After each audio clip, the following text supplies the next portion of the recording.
would it be, Mitch? I don't know. It would just be fun to Okay. shout and live from Bellingham. It's not so staged readings, idiot. Great. It's terrible. We are broadcasting now, pretzel. and Molly's watching. Hey. Oh God. I realized Engelberg? it's just weird for us to say who's watching, so maybe don't do that. Hello, watchers. People watching this. Hello. Oh, look, here they come. Hello. Hey. Look how they all know what's gonna happen, file though? in. Do they know? Do they know? Wow. Do they know what? That's a lot of people. Do they know what to expect? Probably not, which is We don't even know what to expect. Ha! Yeah, we don't even know what the play is, so. We've never read this play before. We don't know what it's Today- about. Today we'll be reading Antigone. Yeah, Antigone. Pentagon. Which is the sequel to Pro Here. Right. Now I got a hat. No, I understand I that. think I'm missing a hat. Oh, I need a hat. Everybody get a hat on. Everybody get a hat on. Get your hat on. Get your hat on. Get hat on. Do it. You what? You what, mate? You what, I've mate? not got a You hat, want but I've got a chicken and a pig. a chicken and a pig. To those of you watching, we are going to read the play. Just getting warmed up. Yeah, we're getting. This is we're our professional actors. We're warming This is up. our acting work. You know, Yeah. we are classically trained actors. They recognize us from the 400 level acting series. Right. So let's maybe go ahead and get started. If you want to read along with us, we're reading from the Project Gutenberg version of Antigone by Sophocles. And yeah, let's go around. Everybody just say who you are and what you're playing. Oh, thank you, Paden. What a gem. Go around, say who you are and who you're gonna be reading today. Let's start with Boomer. My name is Boomer. I just realized that they might not have known who I was, so like somebody else could have been like, oh yes, Boomer. Anyways, I'm Boomer Lusink, and I will be reading Tiresias, the seer preacher boy. Yeah. Next. My name is Paden Koltiska. I'll be reading King Disney Mouse, aka King Creon. Yeah. Nice. Joe. It's Emily. My name's Joe Moore, and I'll be playing the role of Messenger 2 in Eurydice. Thank you. Emily. Hello, my name is Emily, and I'll be reading for Gone Girly / Antigone. Who's the main gal in Gone Girl? Like, what was the actress's name? That blonde one. That blonde one. Yeah. Monty. Hi, I'm Monty. I'm a proud fake redhead, and I will be reading for Antigone's pretty sister Ismene. Ah. Levi. My name's Levi. I'll be reading for chorus and quote unquote a watchman. Nice. You just And covered in watching. Mitch. My name is Mitch Stevens, and today I'll be reading for Haman, who is the son of the king Creon, and I am betrothed to Antigone. Nice. I'm wearing this nice hat. All right. Without further ado, oh wait, no, I have to say a thing. We here at NSSR have to pay the piper, and the piper being Zoom. So if you wanna Venmo us 25 cents, if you're watching this now or later, 25 cents backwards at NSSR 2020. NSSR. I realize it's backwards, but hopefully you can. Oh no, it's the right way forward. It's the right way. Yeah. Oh, it looks backwards The to me. price of a You know, goddamn I gum. sound like a big silly boy for saying that, but Yeah, you've never used Zoom before. We get it. We understand. Anyways, let's read the play. Whoops. Should we turn our cameras off when Um, we're not on? No, just keep your cameras on. Dick. React to what's happening. Act, react, you know? Okay. yes. And also, I will read the very small amount of stage direction. So, here we go. Antigone.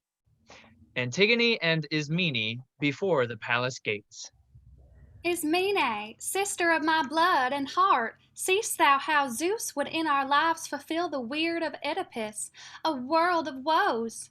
For what of pain, affliction, outrage, shame is lacking in our fortunes, thine and mine, and now this proclamation of today made by our Captain General to the state, what can its purport be? Didst hear and heed, or art thou deaf when friends are banned as foes? To me, Antigone, no word of friends has come, or glad or grievous, since we twain were reft of our two brethren in one day by double fratricide. And since, in the night, our Argive leaguers fled, no later news has reached me, nor in spirit to deject. I know 'twas so, and therefore summon thee beyond the gates to breathe it in thine ear. What is it? Some dark secret stirs thy breast. What but the thought of our two brothers dead, the one by Creon graced with funeral rites, the other disappointed? Etiquioles, the hate to earth that use and won't ordain, so gracing him among the dead below, but Polynices a dishonored corse. No man may bury him or make lament, but leave him tombless and unwept, a feast for kites to scent afar and swoon upon. Such is the edict of Creon, our most noble Creon, aimed at thee and me, me too, and anon he will be here to promulgate for such as have not heard his mandate. 'Tis in sooth no passing humor, for the edict says, whoever transgressed shall be stoned to death. So stands it with us, now 'tis thine to show, if thou art worthy of thine blood or base. But how, my rash, fond sister, in such case, can I do anything to make or mar? Say, wilt thou aid me, and abet decide? In what bold venture? What is in thy thought? Lend me a hand to bear the corpse away. What, bury him despite the interdict? My brother, and, though thou deny him, thine, no man shall say that I betrayed a brother. Oh, wilt thou persist, though Creon has forbid? What right has he to keep me from my own? Bethink thee, sister, of our father's fate. Abhorred, dishonored, self-convinced of sin, blinded himself his executioner. Think of his mother wife, ill-sorted names, done by news herself after death. And lost our hapless brethren in one day, both in a mutual destiny involved, self-slaughter both the slayer and the slain. Shall we not perish, wretchedest of all, if in defiance of the law we cross a monarch's will? Weak women! Think of that! Not framed by nature to contend with man. Remember this too, that the stronger rules. We must obey his orders, these or worse.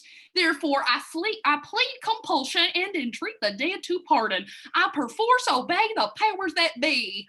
'Tis foolishness, I ween, to overstep in off the golden mean. I urge no more. Nay, wert thou willing still, I would not welcome such fellowship. Go thine own way, myself will bury him. How sweet to die in such employ, to rest, sister and brother linked in love's embrace, a sinless sinner banned a while on earth, but by the dead's condemned, and with them I shall abide forever. As for thee, scorn, if thou wilt, the eternal laws of heaven. I scorn them not, but to defy the state or break her ordinance I have no skill. A she is pretexted, I will go alone to my lap to lap my dearest brother in the grave. Oh, my poor fond sister, how I fear for thee. Oh, waste no fears on me. Look to thyself. At least let no man know with thine intent, but keep it close and secret, as will I. Oh, tell it, sister. I shall hate thee more if thou proclaim it not to all the town. Thou hast a fiery soul for numbing work. I pleasure those whom I would liefest please. If thou succeed, but thou art doomed to fail. When strength shall fail me, yes, but not before. But if the venture's hopeless, why essay?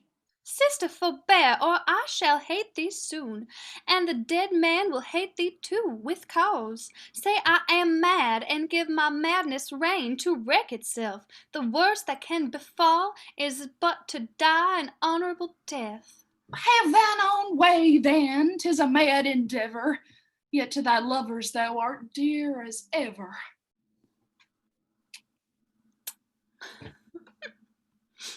Sunbeam, of all that ever dawn upon our seven-gated Thebes the brightest ray, O eye of golden day, how fair thy light, O Dyer's fountain shone, speeding upon their headlong homeward course, far quicker than they came, the argive force putting to flight. Their argent shields, the host with scutcheons white, against our land the proud invader came, to vindicate fell Polnices' game. Like to an eagle swooping low on pinions white as new fallen snow, with clang and scream a horsetail plume his quest, the aspiring lord of Argos onward pressed. Hovering around our city walls he waits, his spearmen raving at our seven gates, but ere a torch our crown of towers could burn, ere they had tasted of our blood they turn. First by the dragon, in their rear, the din of our panic struck they hear, for Zeus, who hates the braggart's boast, beheld the gold bespangled host, as at the goal of Paeon they appraise, they struck them with the forking lightning blaze. To earthy from earth rebounding down he crashed, the firebrand his imperious hand is dashed, as like a Bacchic revolver on he came, out breathing hate and flame, and tortured elsewhere in the field, here, there, great area, like a warhorse wheeled, beneath his car down thrust a foreman bit the dust. 7 captains at our 7 gates thundered, for each a champion waits, each left behind his armor bright, trophy for Zeus, who turns the flight. Save 2 alone that ill pair stared pair, one mother to one father bear, who lance in rest, one against the other, drave and both perished, brother slain by brother. Now victory to Thebes returns again, and smile upon their chariot-circled plain. Now let feast and feastal should memories of war blot out. Let us the temples throng, dance and sing to live night long. God of Thebes, lead thou the round. Bacchus, shaker of the ground, let us end our reveals here. Lo! Creon, our new lord, draws near. Crowned by this strange chance, our king. What? I marvel, pondering? Why this summons? Wherefore call us, his elders, one and all, bidding us with him debate on some grave concern of state. Enter Creon. Elders, the gods have righted one again, our storm-tossed ship of state, now safe in port. But you, by special summons, I convened as my most trusted counselors. First, because I knew you loyal to Laus of old. Again, when Oedipus restored our state, both while he ruled and when his rule was o'er, ye still were constant in the royal line. Now, each his 2 sons perished in one day, brother by brother murderously slain. by right of kingship to the princes dead, I claim and hold the thrones and sovereignty. Yet 'tis no easy matter to discern the temple of a man, his mind and will, till he be proved by exercises of power. And in my case, if one who reigns supreme swear from the highest policy, tongue-tied, by fear of consequence, that man I hold, and ever held, the basest of the base. And I contemn the man who sets his friends before his country. For myself I call to witness Zeus, whose eyes are everywhere. If I perceive some mischievous design to sap the state, I will not hold my tongue. Nor would I reckon as my private friend a public foe, well knowing that the state is the good ship that holds the fortunes on. Farewell to friendship if she suffers wreck. Such is the policy by which I seek to serve the commons, and conformably I have proclaimed an edict as concerns the sons of Oedipus. Eteocles, who is the country's battle fought and fed, the foremost champion, duly bury him, with all observances and ceremonies, that are the guerdon of the heroic dead. But for the miscreant exile who returned, minded in flames and ashes to blot out his father's city and his father's god, and glut his vengeance with his kinsmen's blood, or drag them captive at his chariot wheels, for Polynices 'tis ordained that none shall give him burial or make mourn for him, but leave him, his corpse unburied, meat for dogs and carrion crow, a ghastly sight. So am I purposed.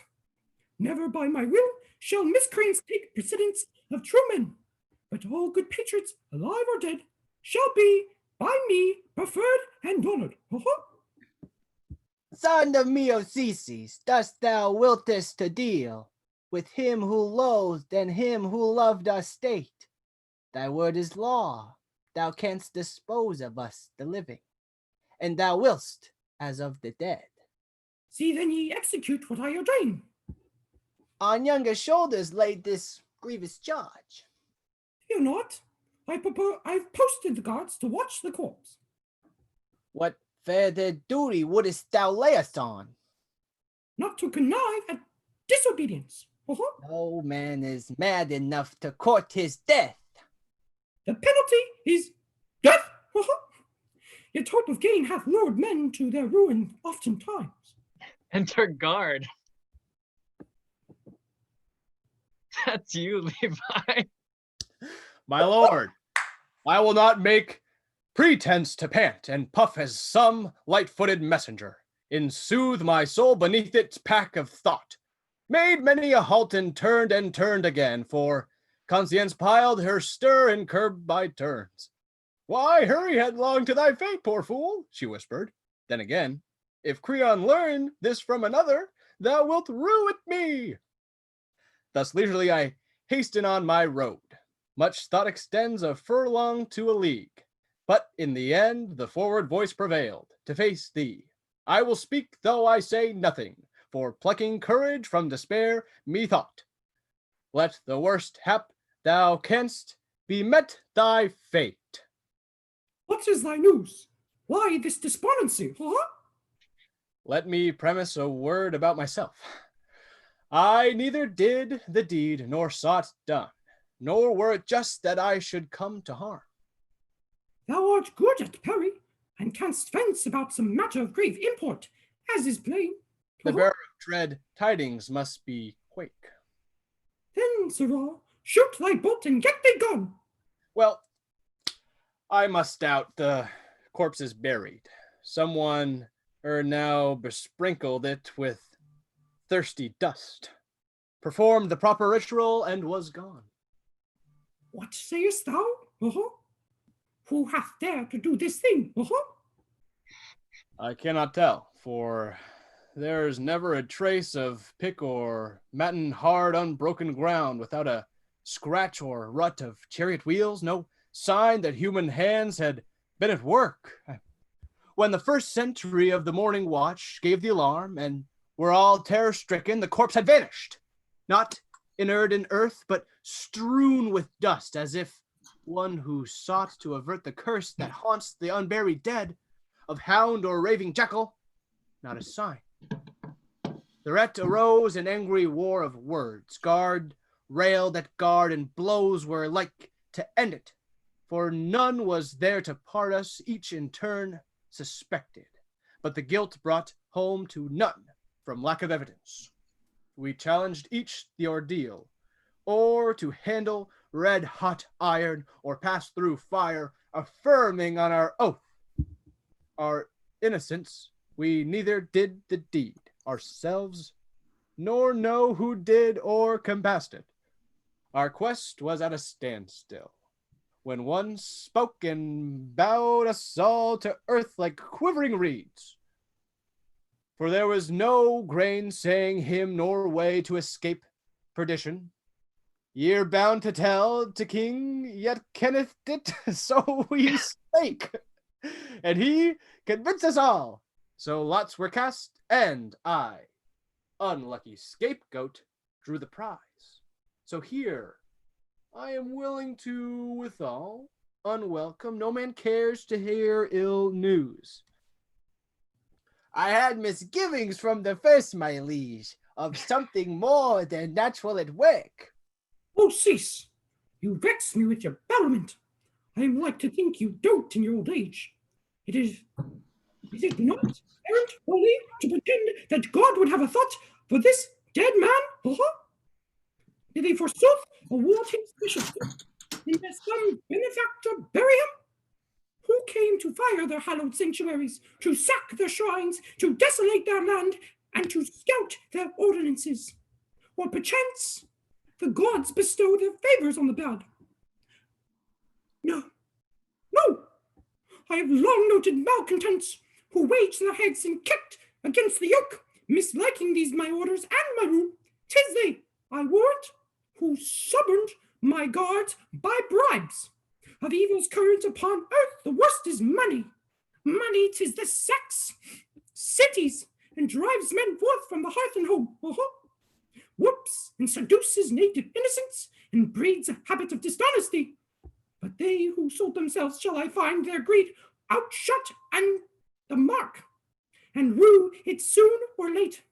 Ye, as I still revere the dread of Zeus, by Zeus we swear, except ye find and bring before my presence here the very man who carried out this lawless burial. Death for your punishment shall not suffice. Hanged on a cross, alive ye first shall make confessions of this outrage. This will teach you what practices are like to serve your turn. There are some villainies that bring no gain, for by dishonesty the few may thrive. The may come to ruin and disgrace. May I not speak, or must I turn and go without a word? Begone! Canst thou not see that even this question irks me? Where, my lord? Is it thy ears that suffer, or thy heart? Why seek to probe and find the seat of pain? I guile thine ears, this miscreant thy mind. What an inveterate babbler! Get thee gone.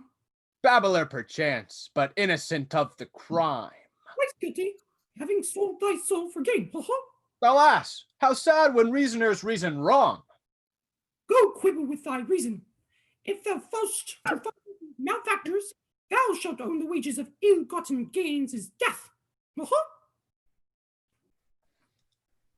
I pray he may be found, but caught or not, thou never shalt see me returning, that is sure. For all past all hope or thought I have escaped, and for my safety owe the gods much thanks. Many wonders there be, but not with wondrous than man over the surging sea, with a whitening south wind wan, though the foam and the firth man makes his perilous way, and the eldest of deities earth that knows not toil nor decay, even he furrows and scores as his team year in year out, with breed of the orked horse, the plowshare turneth about. The light-witted birds of the air, the beast of the weald and the wood, he traps his woven snare, and the broad of briny flood, master of cunning he, the savage bull, and the hot who roams the mountain free, are tamed by the infinite art, and the shaggy rough maned steed is broken to bed. Speech and wind swift speed of counsel and civic wit, he hath learned from himself all these. And the arrowy rein to fly, and the nipping airs that freeze, neath the open winter sky. He hath provision for all, fell plague he hath learned to endure, save whatever may befall. Yet for death he hath found no cure, passing the wildest flight through all the cunning and skill that guide man now to the light, but now the counsels of ill. If he honors the law of the land and reveres to the God of the state, proudly his city shall stand.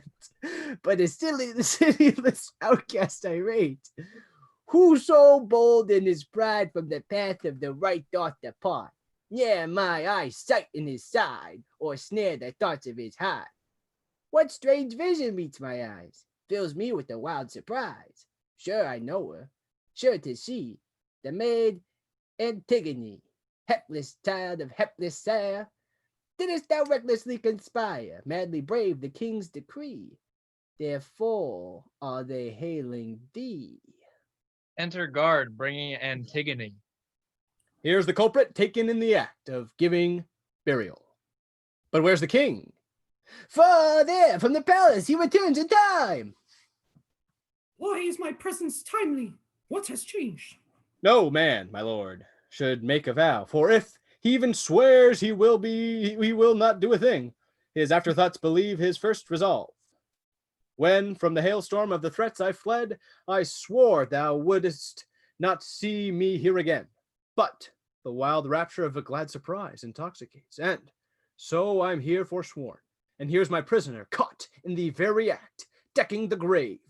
No lottery this time. This prize is mine by right of treasure trove. So take her, judge her, rack her, and if thou wilt, she's thine, my liege. But I may rightly claim hence to depart well quit of all these ills. Say, how didst thou arrest the maid, and where? Bearing the man, there's nothing more to tell.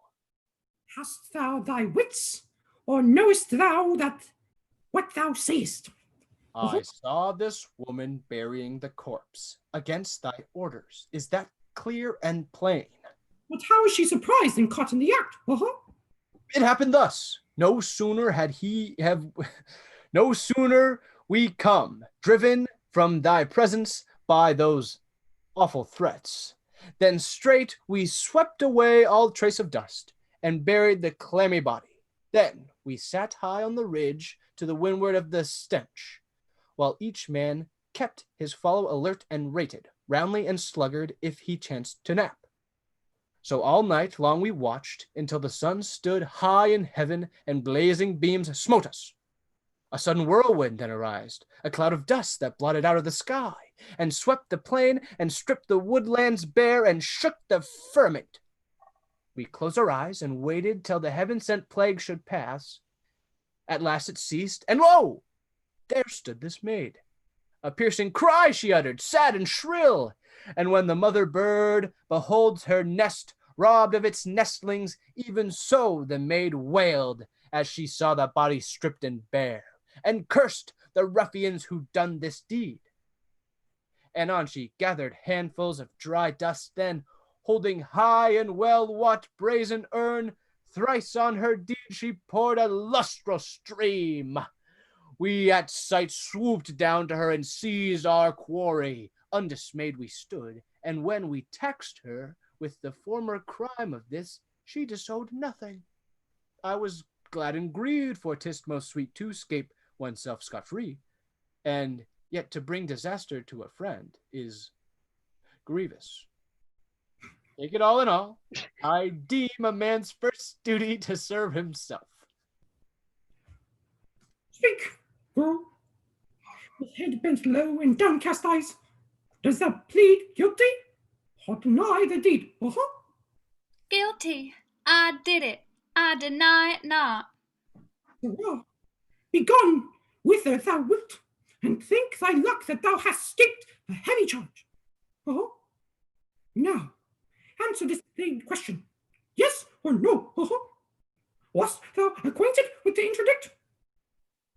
I knew, all knew. How should I fail to know? And yet were bold enough to break the law.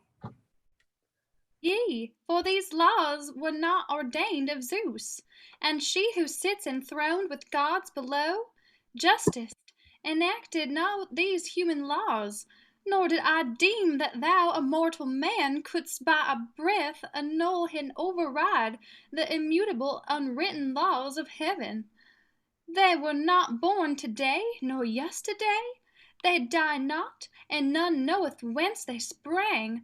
I was like who feared no mortal's frown, to disobey these laws and so provoke the wrath of heaven. I knew that I must die, and hast thou not proclaimed it? And if death is thereby hastened, I shall count it gain, for death is gain to him whose life, like mine, is full of misery.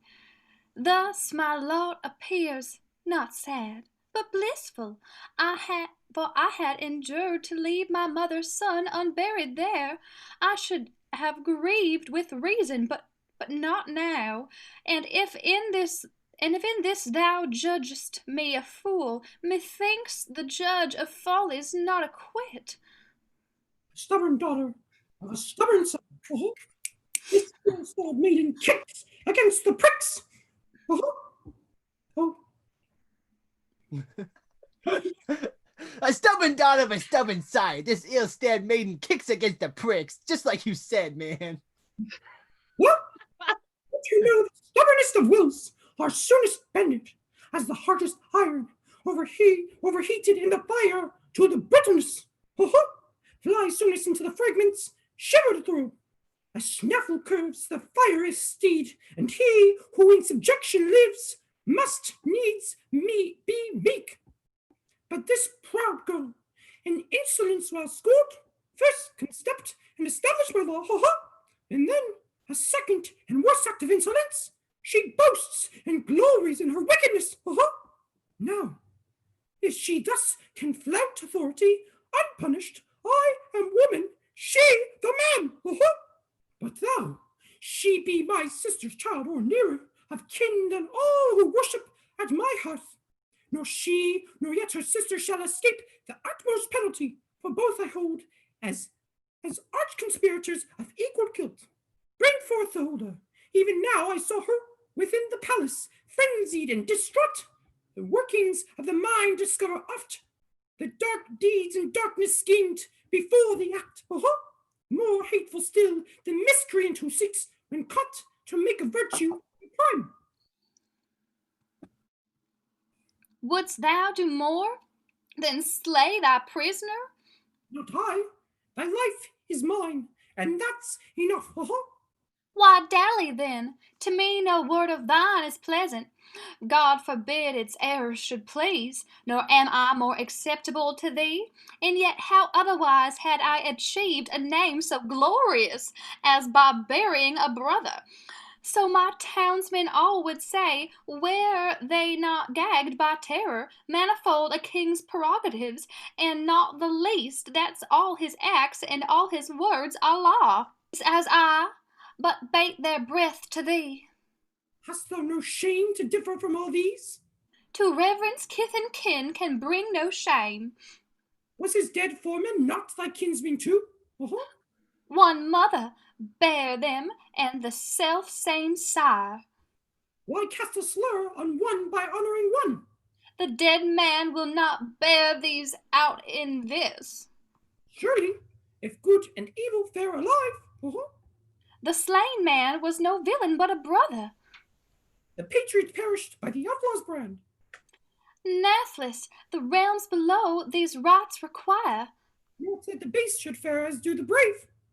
Who knows if this world's crimes are virtues there? Not even death can make a fool a friend. My nature is for mutual love, not hate. Die then, and love the dead if thou must. No woman shall be the master while I live. Enter Ismene. Lo, from out the palace gate, weeping o'er her sister's fate. comes Esme, she her brow, once serene beclouded now. See her beauteous face o'erspread with flush of angry red. Woman, who like a viper unperceived didst harbor in my house and drain my blood. 2 plagues I nurtured blindly, so it proved, to sap my throne. Say, didst thou too abet this crime, or dost fear our privity? Did the deed. If she will have it so, and with my sister claim to share the guilt. That were unjust. Thou wouldst not act with me at first, and I refused thy partnership. But now thy bark is stranded. I am bold to claim my share as a partner in the loss. Who did the deed the underworld knows well? A friend in word is never friend of mine. Oh, sister, scorn me not. Let me but share thy work of piety, and with thee die. Claim not a work in which thou hast no hand. One death suffice. Wherefore shouldst thou die? What would life profit me bereft of thee? Ask Creon, he's thy kinsman and best friend. Taunt me! Find'st thou pleasure in these jibes? 'Tis a sad mockery if indeed I mock. Oh, say, if I can help thee even now. No, save thyself. I grudge not thy escape. Is e'en this bone denied to share thy lot? Yea, for thou choosest life, and I do die. Thou canst not say that I did not protest. Well, some approve thy wisdom, others mine. But now we stand convicted, both alike. Fear not, thou livest. I died long ago. Then when I gave my life to save the dead. Oh, both minds, methinks, are crazed. One suddenly has lost her wits, the other was born mad. Both maids, methinks, are crazed. One suddenly has lost her wits, and the other was born mad. Oh, exactly. That's what you meant to say. Yeah, so it falls, sire, when misfortune comes, the wisest e'en lose their mother's wit. Faith, thy wit forsook thee, then thou madst thy choice with evildoers to do ill. What life for me without my sister here? See not thy sister here, thy sister's dead. What, wilt thou slay thy own son's plighted bride? Aye. Let him raise him seed from other fields. No new espousal can be like the old. Plague on trolls who court and wooed our sons. Oh, Haman, how thy sire dishonors thee. Plague on thee and thy accursed bride. What? Wilt thou rob thine own son of his bride? His death requires this marriage, not his sire. So her death warrant, it would seem, is sealed? By you, at first by me. Off with them, guards, and keep them close. Henceforth, let them learn to live as a woman use, not roam at large. For in the bravest spirit run away, when they perceive death pressing on a life's heels. Thrice blessed are those who never tasted pain, if once the curse of heaven again the race. The infection lingers on the spreadest pace, age after age, and each the cup must drain. So when Estin blast from dark downpour, sweep o'er the blackening maiden will to land, from ocean's cavernous depths his oozing sand, billow on billow, thunders on the shore. On a lapdice star, I was descending, woe upon woe, from days of old some god lay on the race of Maelson, and the rod scourges each age with sorrows never ending. The light that dawned upon its last born son is vanished, and the bloody axe of fate has felled the goodly tree that blossomed late. O Oedipus, by reckless pride undone. Thy might, O Zeus, what mortal power can quell? Not sleep that lays all else beneath its spell, nor moons that never tire untouched by time. Throned in the dazzling light, the crowned Olympus height, thou reignest king, omnipotent, sublime, past, present, and to be. All bow to thy decree. All that exceeds the mean by fate is punished, love or hate. Hope flits about never wearing wings, profit to some light love she brings. But no man knoweth, no her gift may turn, till neath his feet the treacherous ashes burn. Sure, 'twas a sage inspired that spake this word. If evil good appear, to any fate is near, and brief the respite from the flaming sword. Hither comes in his angry mood Haman, latest of thy brood. Is it for his bride his grieved, or his marriage bed deceived? Doth he make his mourn for thee, maid forlorn, Antigone? Enter the Haman. Yeah. Soon shall we know better than seer can tell. Learning may fix decree, anent thy broad. Thou meanest not, son, to rave against thy sire. Thou knowest not. Whatever we do is done in love. O Father, I am thine, and I will take thy wisdom as the helm to steer withal. Therefore, no wedlock shall by me be held more precious than thy loving governance. Well spoken. So right-minded sons should feel, in all deferring to a father's will. And 'tis the hope of parents they may rear a brood of sons submissive, keen to avenge, but who begets but their father's wrong, and count his friends their own. He verily breeds trouble from himself, and for his foes much laughter. Soon. Warned, and let no women fool away thy wits. Ill fares the husband mated with thy shrew, and her embraces very soon wax cold. For what he wound so surely to the quick as a false friend, so spew and cast her off. Bid her go find a husband with the dead. For since I caught her openly rebelling of all my subjects, the one malcontent, I will not prove a traitor to the state. She surely dies. Go, let her, if she will, appeal to Zeus, the god of kindred. For if thus I nurse the rebellion in my house, shall not I foster mutiny without? For whoso rules this household worthily will prove in civic matters no less wise. But he who overbears the laws or thinks to overrule his rulers, such as one I never will allow. Whomever the state appoints must be obeyed in everything, but small and great, just and unjust alike. I warn such a one in either cause were to shine as king or subject, such a man would in the storm of battle stand his ground, a comrade, leal and true. But anarchy, what evils are not wrought by anarchy, She ruins states and overthrows the home. She dissipates the routes in embattled host, while discipline preserves the ordered rank. Therefore, we must maintain authority and yield the title to a woman's will.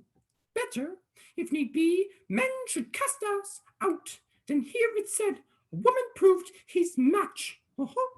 To me, unless old age has dulled wits, thy word appears both reasonable and wise. Father, the gods implant in mortal man reason, the choice is gift bestowed by heaven.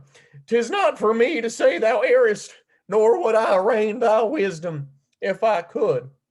And yet wise thoughts may come to other men, and as thy son, it falls to me to mark the acts, the words, the comments of the crowd. The common stand in terror of thy frown, but I can and dare not utter aught that might offend, and I can overhear their muttered plaints. Know how the people mourn this maiden doomed for noblest deeds to die the worst of deaths. when her own brother slain in battle lay unsepulchred, she suffered not his corse to lie for carrion birds and dogs to maul. Should not her name, they cry, be writ in gold? Such the low murmurings that reach my ear. Oh, Father, nothing is by me more prized than thy well-being. For what higher good can children covet than their sire's fair fame, as fathers too take pride in glorious sons? Therefore, my Father, cling not to one mood.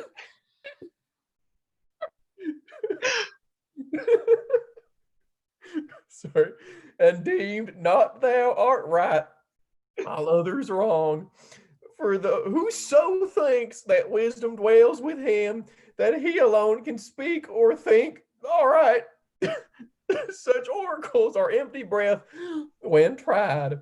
The wisest man will let himself be swayed by others' wisdom and relax in time. See how the trees beside a stream in flood save if they yield to force, each spray unharmed, but by resisting perish root and branch. The mariner who keeps his main sheet taut and will not slacken in the gale is like to sail with thwarts reversed, keel uppermost. Relent then and repent thee of thy wrath, for if one young in years may claim some sense, I'll say 'tis best of all to be endowed with absolute wisdom. But if that's denied, and nature takes not readily that ply, next wise is he who lists to sage advice. If he says aught in season, heed him, king. Heed thou, sire, too. Both have spoken well. What? Would you have us at our age be schooled, lessoned in prudence by a beardless boy? Well, I plead for justice, Father, nothing more. Weigh me upon my merit, not my years. Can you merit this to sanction lawlessness?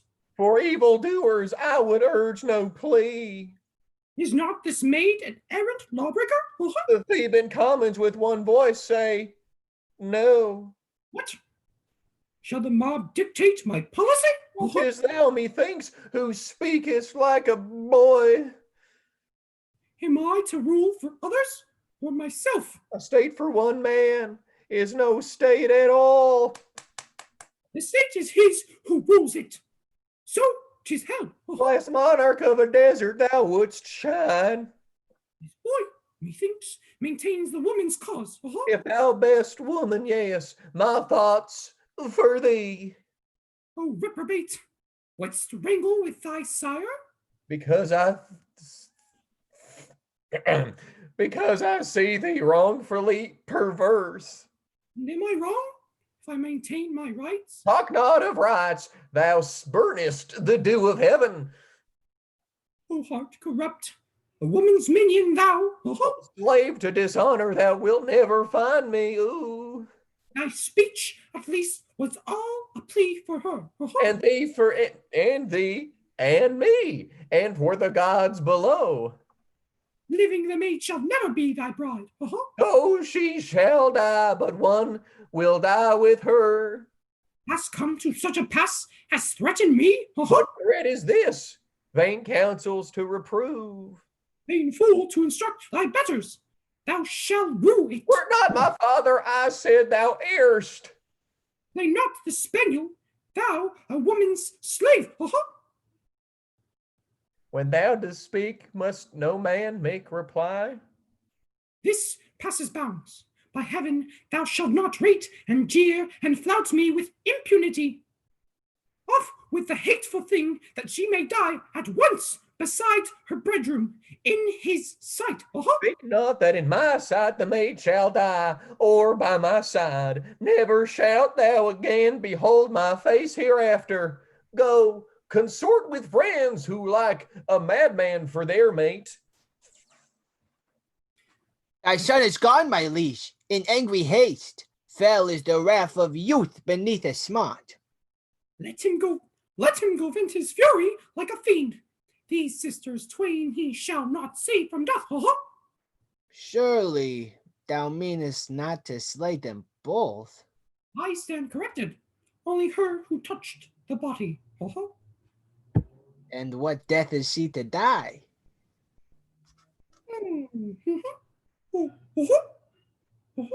She shall be taken to some desert place by man untrod and in rock-hewn cave, with food no more than to avoid the taint.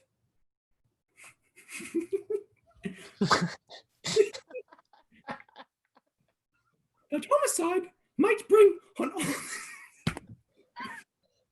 all the state, buried alive.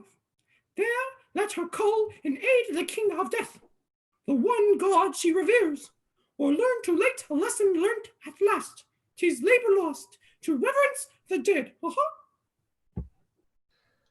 Love, resistless in flight, I'll yield at a glance of thine eye. Love, who pillowed all night on a maiden's cheek dost lie. Over the upland holds, shall mortals not yield to thee?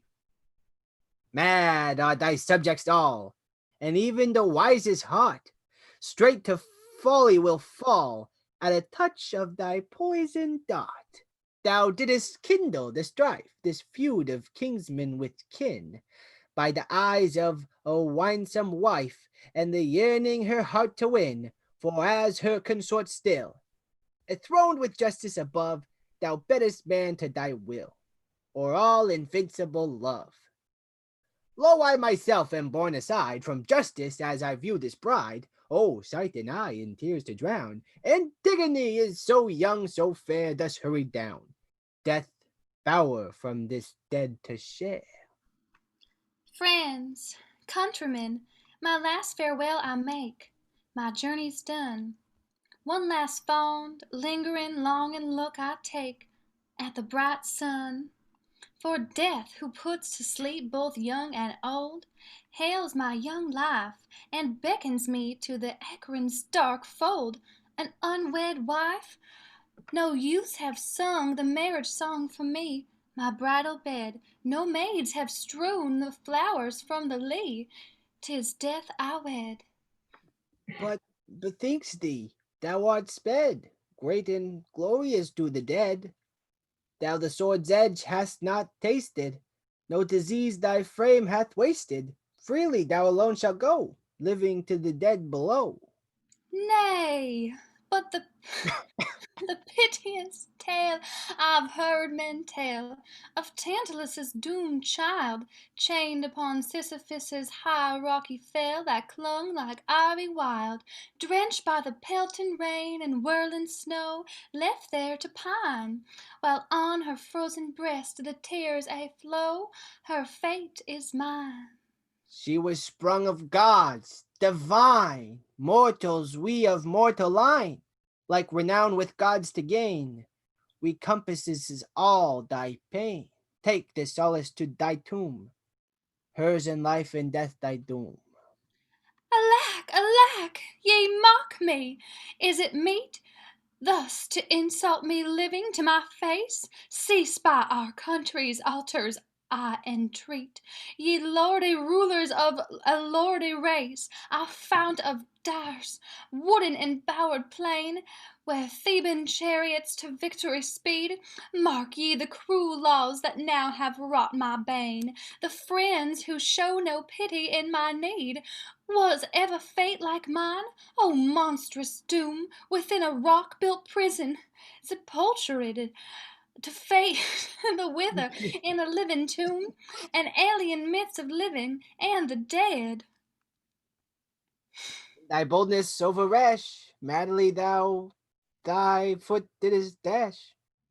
In his justice all to stare, thou a father's guilt thou spare. At this thou touchest my most poignant pain, my ill-starred father's piteous disgrace, the taint of blood, the hereditary stain that clings to all of Labaduca's fame race. Woe worth the monstrous marriage bed, where lay a mother with the son her womb had borne. Therein I was conceived. Woe worth the day, fruit of the incestuous sheets, a maid forlorn. And now I pass accursed and unwed, to meet them as an alien there below. And thee, O brother, in marriage ill besteed, 'twas the dead hand that dealt me this death blow. Religion has her chains, 'tis true. Let right be paid when rights are due. Yet it ill to disobey the powers who hold by might the sway. Thou hast withstood authority, a self-willed rebel. Thou must die. Unwept, unwed, unfriended, hence I go. No longer may I see the day's bright eye. Not one friend left to share my bitter woe, and o'er my ashes heave one passing sigh. If wail and lamentation aught availed to stave off death, I trow they'd never end. Away with her, and having wailed her up in a rock-vaulted tomb, as I ordained, leave her alone at liberty to die, or, if she choose, to live in solitude, the tomb her dwelling. We, in either case, are guiltless as concerns this maiden's blood.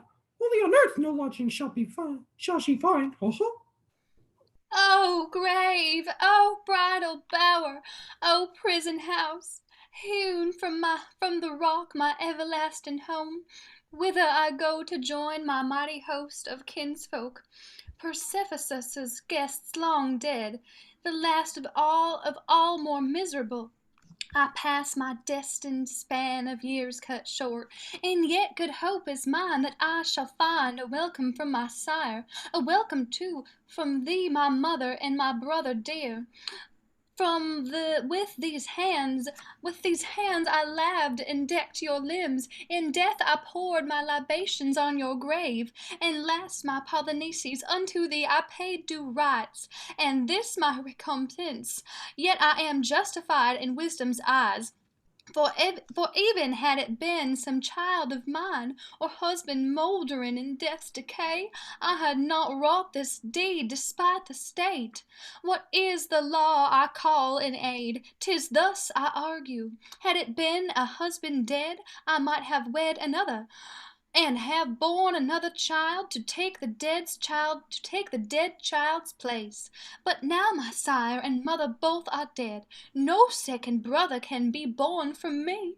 Thus by the law of conscience I was led to honor thee, dear brother, and was judged by Creon the guilty of a heinous crime. And now he drags me like a criminal, a bride unwed, immersed of marriage song and marriage beds and joys of motherhood, by friends deserted to a living grave. What ordinance of heaven have I transgressed? Hereafter can I look to any god for succor, call on any man for help? Alas, my piety is an impious deemed. Well, if such justice is approved of heaven, I shall be taught by suffering my sin. But if the sin is theirs, oh, may they suffer no worse ills than the wrongs they do me. The same unforgivable will drives like a gale the maiden still. Therefore, my guards who let her stay shall smart full sore for their delay. Ah, woe is me! The word I hear brings death most near. I have no comfort. What he hath saith protains no other thing than death. My fatherland, city of Thebes divine, ye gods of Thebes, whence sprang my line, look, puissant lords of Thebes, on me, the last of all your royal house ye see, martyred by men of sin undone, such meed my piety hath won. Exit Antigone. Like to thee that maiden bright, Danae in her brass-bound tower once exchanged the glad sunlight. for sell her brighter bower, and yet she sprang of royal line, my child like thee, and nursed the seed to by her conceived. Of Zeus descending in a golden shower, strange are the ways of fate, her power. No wealth, no arms withstand, nor tower, no brass-powered ships that breast the sea from fate can flee. Thus Dyrus, child, the rash Edoin king, for words of high disdain, did Bacchus to a rocky dungeon bring? To cool the madness of fervid brain, his frenzy past, he learnt to last. 'Twas madness Gibbs against the god to fling. For once he fain had quenched the madman's fire, and of the tuneful nine provoked the ire. By the iron rocks that guard the double main of Bosphorus lone Stred, where stretched Salmadeus plain, in the wild Thracian land, there on his borders ours witnessed the vengeance by a jealous stepdame ta'en, the gore that trickled from the spindle red, the slightest orbits of her stepsons twain. Wasting away their mourned their pietous doom, the blasted issue in their mother's womb. But see, her lineage could trace the great Earthicious race, daughter of Boreas in her sire's vast caves, reared where the tempest raves, swift as the horses o'er the hills she sped, a child of gods, yet she, my child, like thee, by destiny that knows not death nor age, she too is vanished. Enter Tiresias. Princes of Thebes, two wayfarers as one, having betwixt us eyes for one, we are here. The blind man cannot move without a guide. Why tidings, O Theseus? I will tell thee, and when thou hearest, thou must heed the seer. Thus far I never have disobeyed thy rede. So hast thou steered the ship of state, all right. I know it, and I gladly owe my debt, Bethink thee that thou treadest once again the razor edge of peril. What is this? Thy words inspire a dread presentiment? The divination of my arts shall tell. Sitting upon my throne of augury, as is my wont, where every fowl of heaven find harbinage, upon mine ears was born a jargon strange of twitterings, hoots, and screams. So knew I that each bird at the other tail with bloody talons, for the whir of wings could signify naught else. Perturbed in soul, I straight essayed the sacrifice by fire on blazing altars, but the god of fire came not in flame, and from the thigh bones dripped and sputtered in the ashes a foul ooze. Gallbladders cracked and spurted up, the fat melted and fell and left the thigh bones bare. Such are the signs taught by this lad I read. As I guide others, so the boy guides me. The frustrate signs of oracles grow dumb. O king, thy willful temper aids the state, for all our shrines and altars are profaned. But what has filled the maw of dogs and crows, the flesh of Oedipus' unburied son. Therefore, the angry gods abominate our litanies and our burnt offerings. Therefore, no birds trill out a happy note, gorged with the carnival of human gore. Oh, ponder this, my son. To err is common to all men, but the man who having erred hugs not his errors, but repents and seeks the cure, is not a wastrel nor unwise. No fool, the saw goes, like the obstinate fool. Let death disarm thy vengeance. Oh, forbear to vex the dead. What glory wilt thou win by slaying twice the slain? I mean thee well, Council's most welcome if I promise gain. Old man, ye all let fly at me your shafts like anchors at a target. Ye set your soothsayer on me. Peddlers are ye all, and I the merchandise ye buy and sell. Go to, and make your profit where ye will. Goat, blip, silver, of Sardis, change the gold to Ind. Ye will not purchase this man's burial, not though the winged ministers of Zeus should bear him in their talons to his throne. Not even in awe of prodigy so dire would I permit his burial, for I know no human soiler can assail the gods. This too I know, Tiresias, dire is the fall. This too, of craft and cunning when it tries to gloss foul treachery with fair words for filthy gain. Alas! Doth any know and lay to heart? This the prelude to some hackneyed saw? How far good counsel is the best of goods? True, as unwisdom is the worst of ills. Thou art infected with that ill thyself. I will not bandy insults with thee, seer. And yet thou sayest my prophecies are frauds. Prophets are all a money-getting tribe. And kings are all a lucre-loving race. Dost know at whom thou glancest? Me, thy lord? Lord of the state and savior. Thanks to me. Guild prophet art thou, but to wrong inclined. Take heed.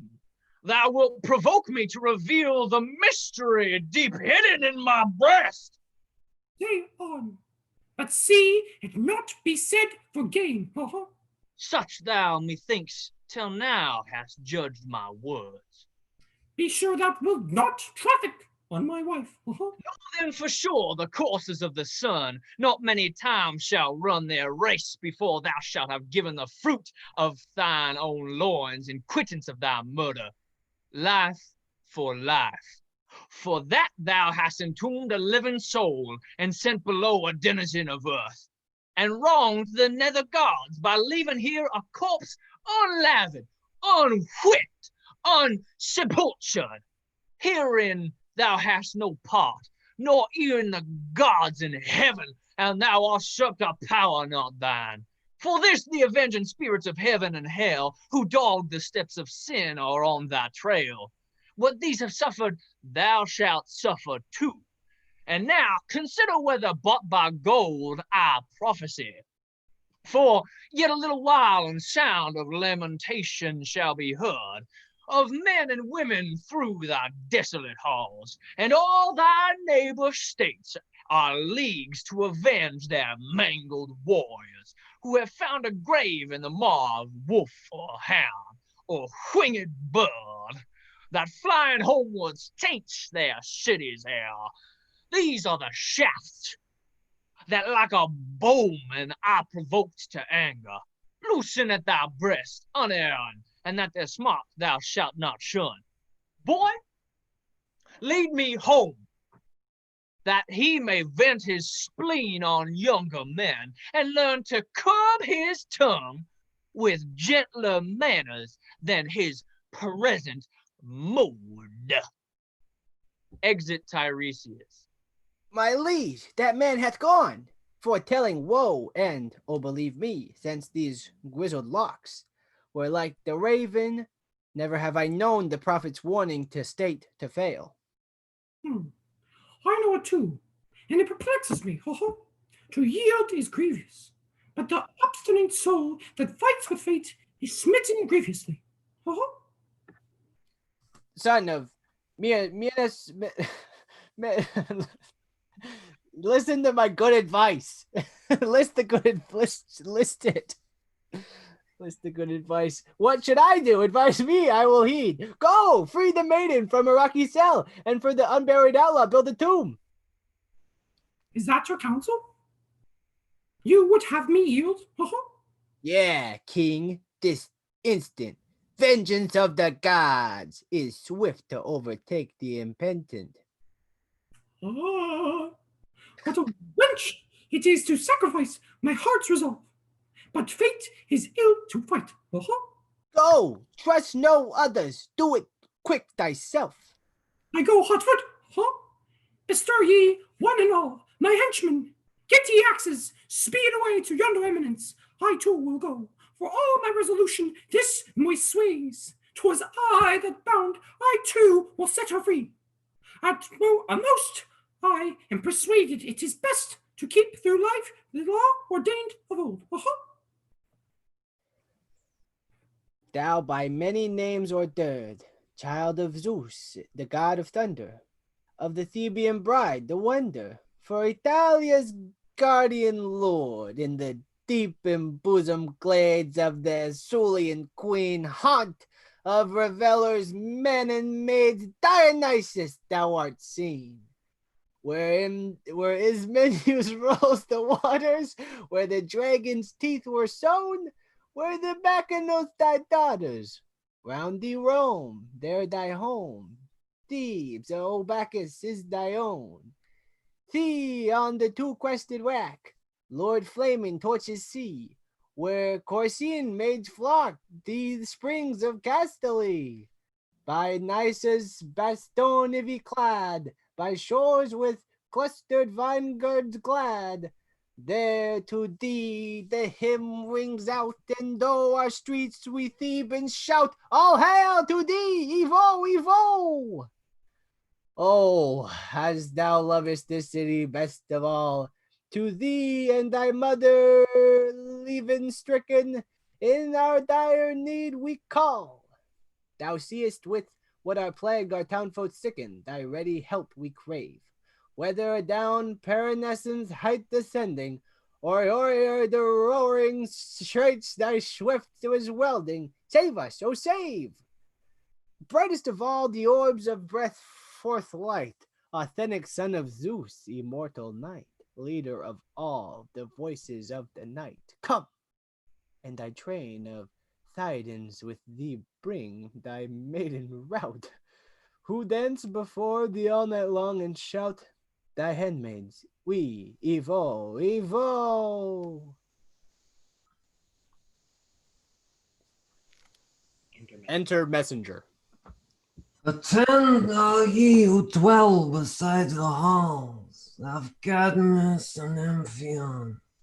No man's life as of one tenor would I praise or blame, for fortune with a constant ebb and rise casts down and raises high and low alike, and none can read a mortal's horoscope. Take Creon. He, methought, if any man was enviable, he had saved this land of Cadmus from our enemies, and attained of Cadmus from our enemies, attained the monarch's power, and ruled the state supreme. While a right noble issue crowned his bliss, now all is gone and wasted for a life without life's joys. I count a living death. They'll tell me he has an ample story of wealth, the pomp and circumstance of kings, but if these give no pleasure, all the rest I count the shadow of a shade, nor what I weigh is wealth and power against a dram of joy. What fresh woes bringest thou to the royal house? Both dead, and they who live deserve to die. Who is the slayer? Who the victim? Speak! Amen. His blood shed by no stranger's hand. What mean ye? By his father or his own? His own, in anger for his father's crime. O prophet, what thou speakest come to pass. And so stands the case now, 'tis for you to act. Lo, from the palace gates I see approaching Creon's unhappy wife, Eurydice. Come, she by chance for learning for her son's fate. Enter Eurydice. A man of fate I overheard you talk as I passed out to offer up my prayer to Pallas, and was drawing back to the bar to open wide the door. Upon my ears there broke a wail that told of household woe. Stricken with fear, terror, in my handmaid's arms I fell and fainted. But repeat your tale to one not unacquainted with misery.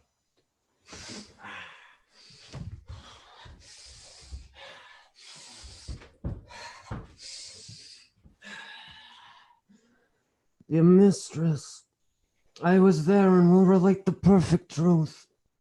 Omitting not one word.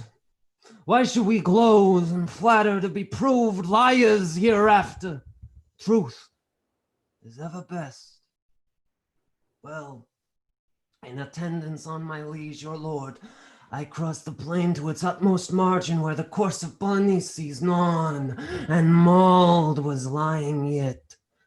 We offered first a prayer to Pluto and the goddess of crossways with contrite hearts to deprecate their ire. Then laved with lustral waves the mangled corse, laid it on fresh lopped branches, lit a pyre, and to his memory piled a mighty mound of Mother Earth. Then to the caverned rock, the bridal chamber of the maid in death, we sped about to enter, but a guard heard from that godless shrine a far shrill wail, and ran back to our lord to tell the news. But as he nearer drew a hollow sound of lamentation to the king's born. He groaned and uttered then this bitter plaint. Am I a prophet, miserable me? Is this the saddest path I ever trod? Is my son's voice that calls me?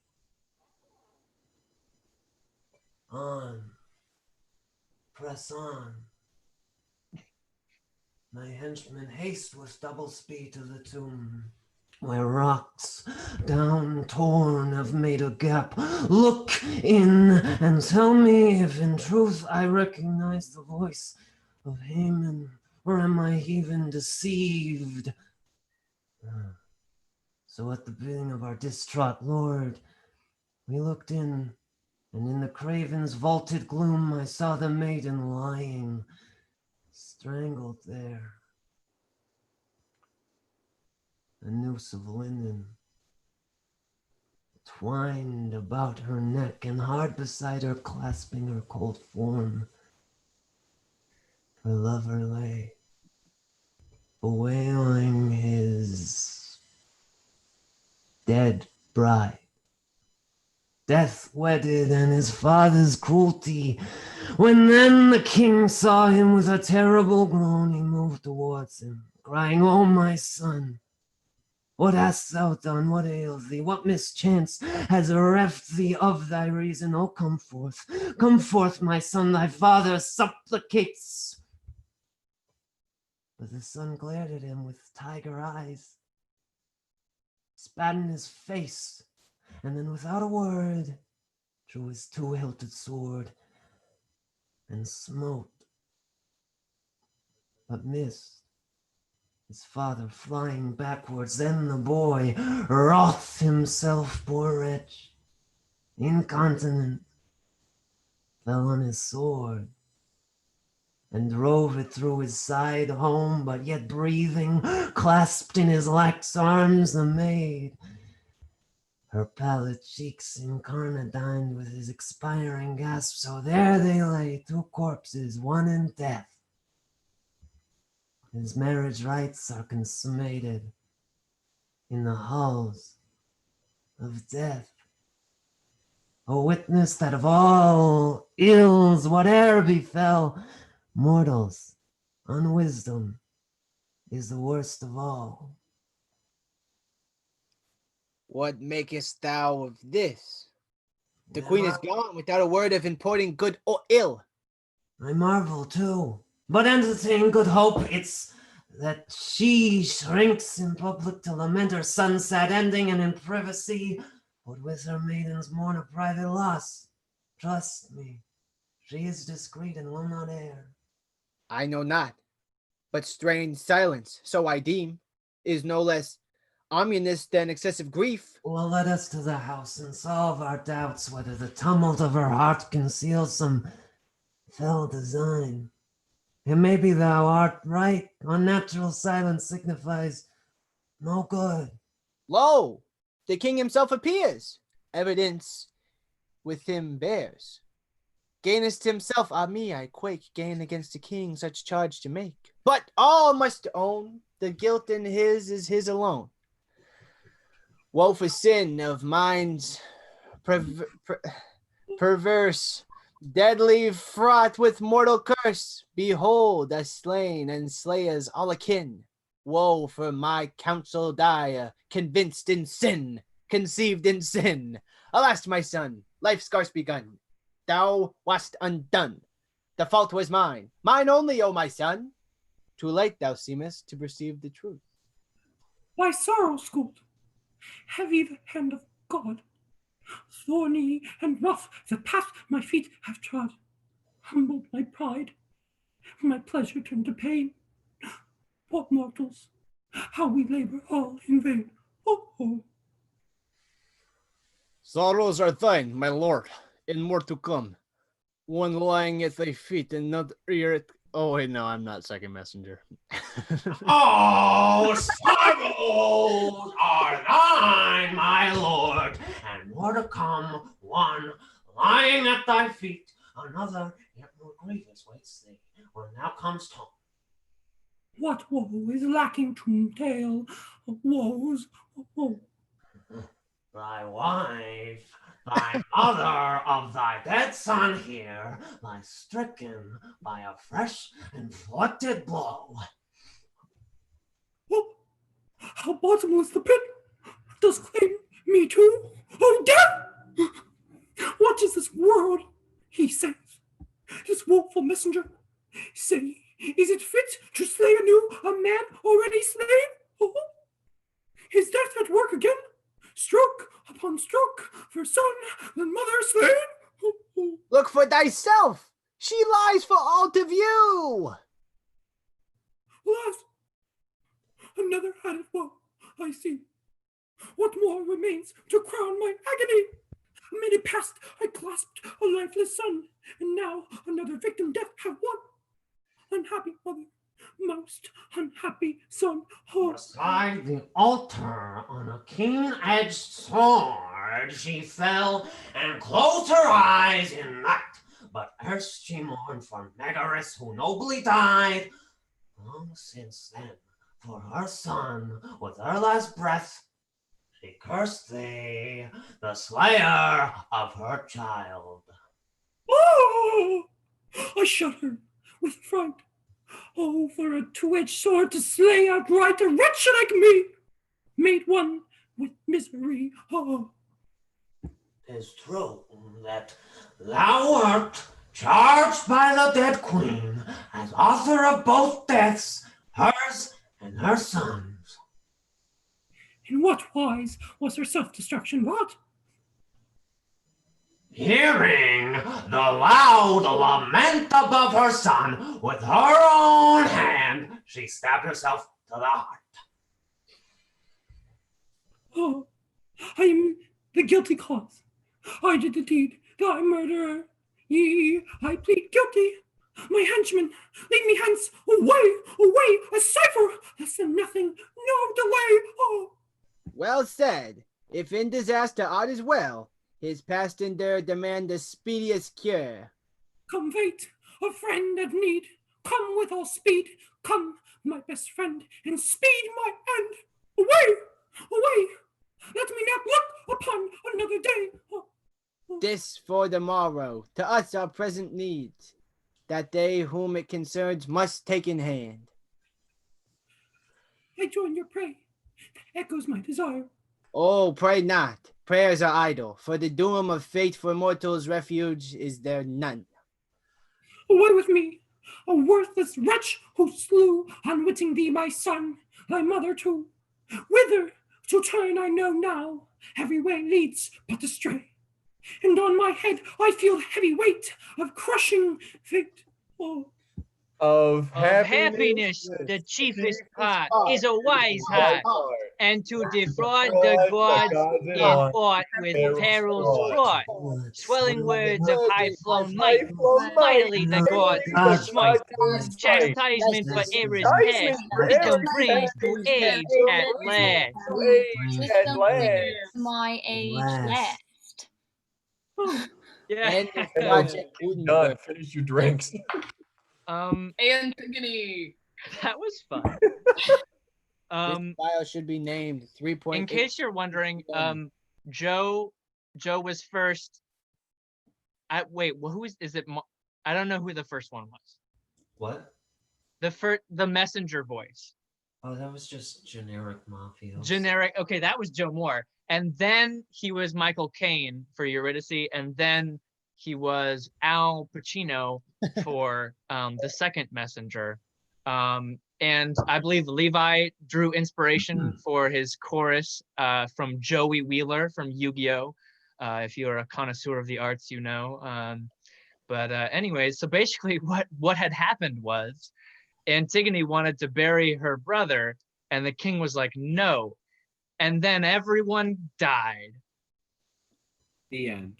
That's what happened. And then I played Goblin Attack Force in attack mode. Exodia obliterate. Oh, Anyways, Activated my trap card. Oh my what's your I trap don't card, play Mitch? Yu-Gi-Oh! I don't know. I don't Yeah. know. Yeah. It should be Magic Cylinder. That one always gets you. I just want to participate. Okay, this has gone off the rails. I'm sorry. We should not be talking about Yu-Gi-Oh! Right now. Thank you for watching now or in the future, whenever it happens. Thank you to all the people who had fun with us today reading this. I'm gonna end it right now. So everybody wave while I'm ending it, so it's like a nice kind of end thing there. Like And and I'm ending it subscribe. right. 3,